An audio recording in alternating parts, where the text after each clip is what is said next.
First thing I got to say is, didn't Tim Hardaway Jr. have 30 points in the first game against the Clippers? So, if I'm remembering correctly, that means in the first two games, Tim Hardaway Jr. is averaging 29 points a game. A guy who's supposed to be the second or third option is averaging 29 points a game. Luka had 39 points, 7 rebounds, 7 assists. Didn't actually shoot the ball that particularly well. Only was 2 of 7 from the foul line.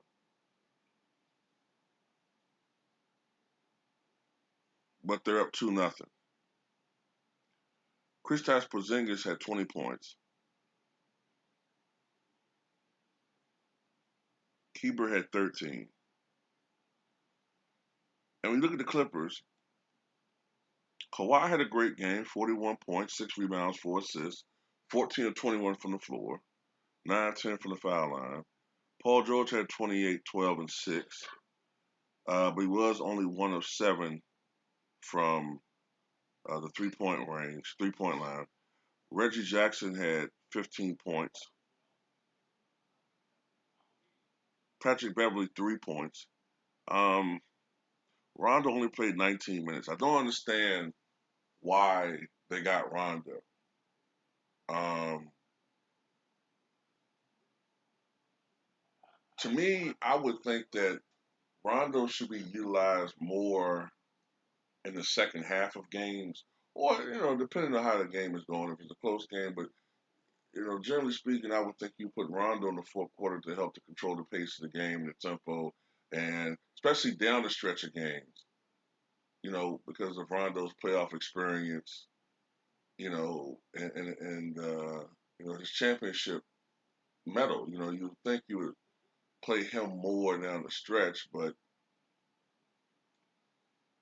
you know, it is what it is. Look, this is my thing about Kawhi Leonard, and forgive me if I'm maybe mistaken in this assessment, but you trade away scoring, right,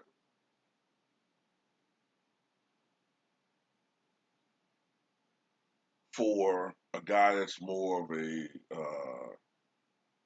playmaker, of course, obviously, much more playoff experience.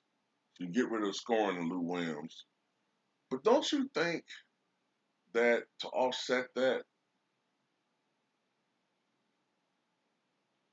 Leonard would up the ante scoring wise? Because this year, I think he only averaged about 24, 25 points a game. Last year, I think he averaged about 27, 28 points a game. What happened to the Kawhi Leonard? Now, he did have a great game, 41 points and all that, right?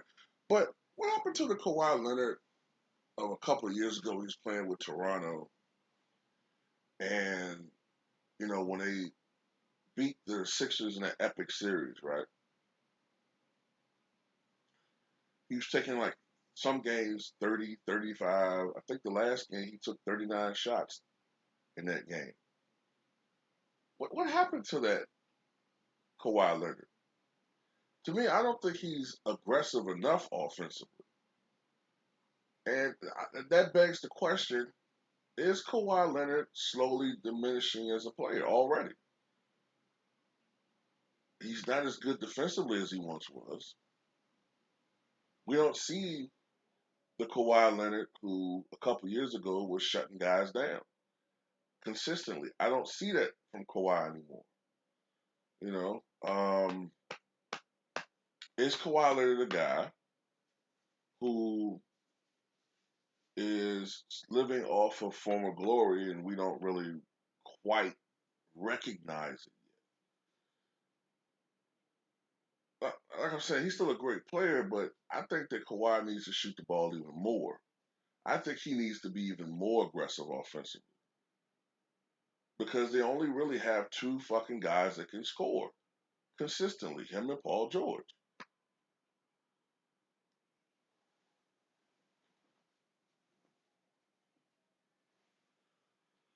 Boy, I think the Clippers owe Doc Rivers an apology because everybody was blaming Doc Rivers, saying it was just him, and nope, definitely not him, man. I don't know. At this point, man, I just think it's a multitude of things. I think it's the fact that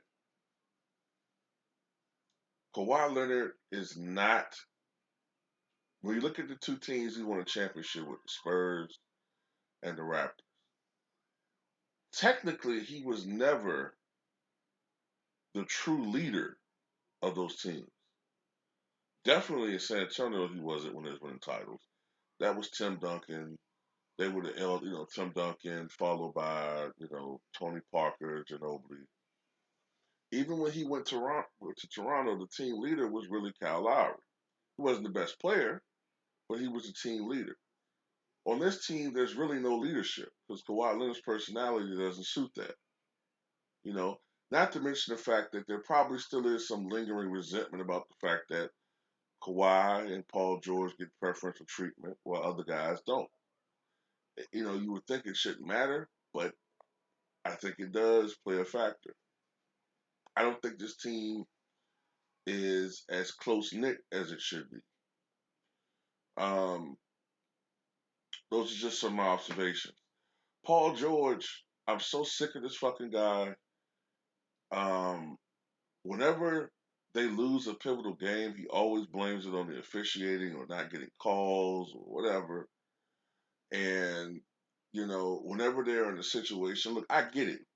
You're supposed to have the mentality that you can come back from anything.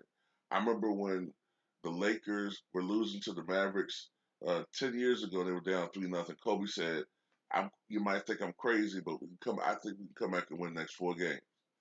You know what I'm saying? I get that mentality. Kobe's supposed to think like that, but he did acknowledge the odds. If I were Paul George, I would have said something like, "Look, I'm not going to lie. We're in a bit of we're in a bit of a pickle right now. Okay, we're down 2-0, and we're going to Dallas. I can understand those who think that the odds are long for us, and I'm not going to say they aren't. But I have confidence in my team. So I know we're capable of, and I think we're going to win the next 4 games. You know what I'm saying? I just believe in my heart. I know how good a team we are. I think we're going to win the next 4 games. If he said something like that, I mean, what can you say? But the fact he's like, I don't have any concern. I think we're good. No, we're good. You know, everything's fine. But you lost by 50 this year to them. Yeah, it was just officiated. Doesn't matter. I'm rich. Who cares? And that's why I don't like Paul George. I'm sorry, I just fucking don't. Okay? Um, he's a loser. You know what? I know I shouldn't say this because well, Mike, you sound like Stephen A. Smith when you talking about No. Paul George is a great player. He is. He's a great player. But his mentality is that of a loser. Okay? I'm sorry. It's a losing mentality that he has. And whenever they have lost or whenever they haven't performed well, he blames officiating or injuries he suffered and all this. I'm just tired of these dudes always blaming, something for why they didn't succeed, you know what I'm saying, or perform to the level that they expected. Now, Paul George had a great season, but in the back of our heads, we were always saying to ourselves, how will he play during the postseason, right? How will he play during the playoffs? Are we going to see a reemergence of that bullshit? You know what I'm saying? And we'll see. Now, if the Clippers dominate the next 2 or 3 games, I have to shut the fuck up. But for some reason, I don't think it's going to happen. I do think the Clippers are going to win Game 3 just because of the situation. I think uh, Dallas is going to win Game 4 and take a 3-1 lead. I think as the scene shifts to LA, Clippers are going to eke out Game 5, but then Dallas is going to win Game 6 and win the series. And after the 6 games, and after they're ousted in the first round, Paul George is going to cry about officiating and cry about this and that, cry about Clippers fans. And at that point, it's going to be like, fuck you. He's going to get slaughtered. And I guarantee you in the closeout game, Paul George is going to shoot like shit. Because he's Paul George. That's what the fuck he does. Watch. Watch. I guarantee you. Kawhi might have a good game because Kawhi is generally a clutch player. But Paul George, once again, he's going to shoot. He's going to massacre another sideboard. He's going to throw up about 4 air balls. He's going to shoot something like 7 for 25 or something. Mark my words. Whatever the closeout game is for Dallas, he's going to stink the fucking. He's going to shit the bed.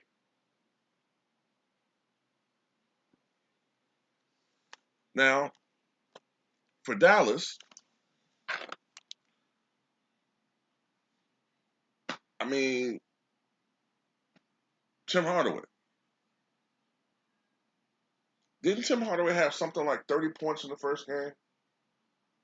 So you got a guy like Tim Hardaway Jr. who's averaging 29 points a game. If I remember correctly, I thought he had 30 the first game. So I might be wrong with that, but Tim Hardaway Jr. is averaging 20 something, I said. Let's say 29 points a game. And you're wondering why the Clippers are losing. Where's this vaunted defense?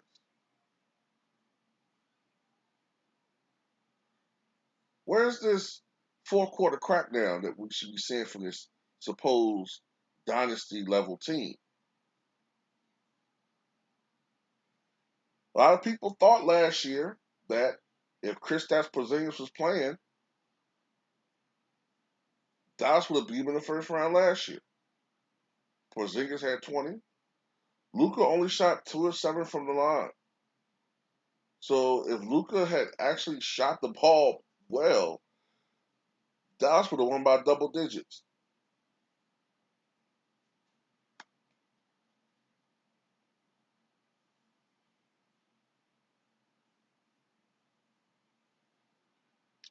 So